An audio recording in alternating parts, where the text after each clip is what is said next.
నిర్మల్ జిల్లాలోని ప్రజలకు ఇబ్బందులు లేకుండా నిర్మల్లో కోర్టు నిర్మాణం చేపట్టాలని బార్ అసోసియేషన్ అధ్యక్షుడు బల్లారెడ్డి అన్నారు. జిల్లా కోర్టు భవనాలు న్యాయస్థానాలను పట్టణానికి 10 కిలోమీటర్ల దూరంలో నిర్మించడానికి అనుమతులు మంజూరయ్యాయి. అక్కడ నిర్మాణాలు జరిపితే కోర్టుకు వచ్చే వారికి అసౌకర్యంగా ఉంటుందని మల్లారెడ్డి అన్నారు. ప్రస్తుతం ఉన్న కోర్టు స్థలంలోనే నిర్మాణం చేపడితే సౌకర్యంగా ఉంటుందని బార్ అసోసియేషన్ భైన్సాలోని రాజకీయ నాయకులకు వినతి పత్రాలను అందజేశారు.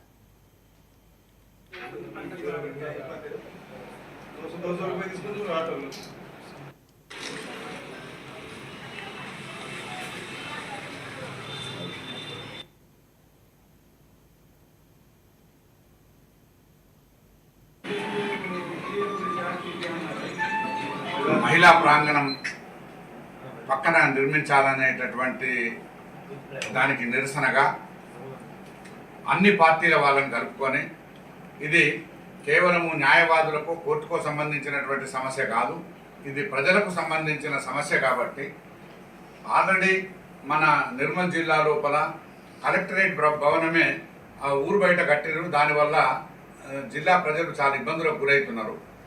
అట్లాంటిది ఇప్పుడు కనీసం 8 నుంచి 10 కిలోమీటర్ల దూరంలో ఉన్నటువంటి మహిళా ప్రాంతంలో కోర్టు నిర్మాణం చేపట్టడం సరైనది కాదని చెప్పేసి కోర్టు భవనాన్ని ఇప్పుడు ప్రస్తుతం ఉన్నటువంటి ఈ పాత కోర్టు సముదాయంలో ఉన్నటువంటి ప్రాంతంలో పక్కలో ఉన్నటువంటి పాత ఎంఆర్ఓ ఆఫీసు యొక్క ప్రాంతాన్ని కలుపుకొని కోర్టు భవనాన్ని ఇక్కడనే నిర్మించాలని, ఒకవేళ అది పాసిబిలిటీ కాకపోతే ఈ ఎస్పీ క్యాంపు కలెక్టర్ క్యాంపు వాళ్ళ రెసిడెన్స్ కోసం ఏదైతే కేటాయించారో ఆ భూమిలోనున్నా కానీ కోర్టు భవనాన్ని నిర్మించి, లేదా ఆల్రెడీ టీఆర్ఎస్ గత ప్రభుత్వం అధికారంలో ఉన్నప్పుడు ల్యాండ్ అక్వైర్ చేయడం జరిగింది సోఫీనగర్లో, ఆ ప్రాంతంలో కానీ ఏదైనా కూడా నిర్మల్ మున్సిపల్ పరిధిలో ఉన్నటువంటి ప్రాంతంలోనే కోర్టు భవనాన్ని నిర్మించాలనే ఉద్దేశంతో ఈరోజు ఇక్కడ ఈ ముదోల్ కాన్స్టిట్యున్సీకి సంబంధించినటువంటి ఎమ్మెల్యే గారిని, కాంగ్రెస్ పార్టీ ఇన్ఛార్జి నారాయణ పటేల్ గారిని, ఎక్స్ఎమ్మెల్యే విఠల్ రెడ్డి గారిని, టీఆర్ఎస్ పార్టీ ఇన్ఛార్జి విలాస్ గారిని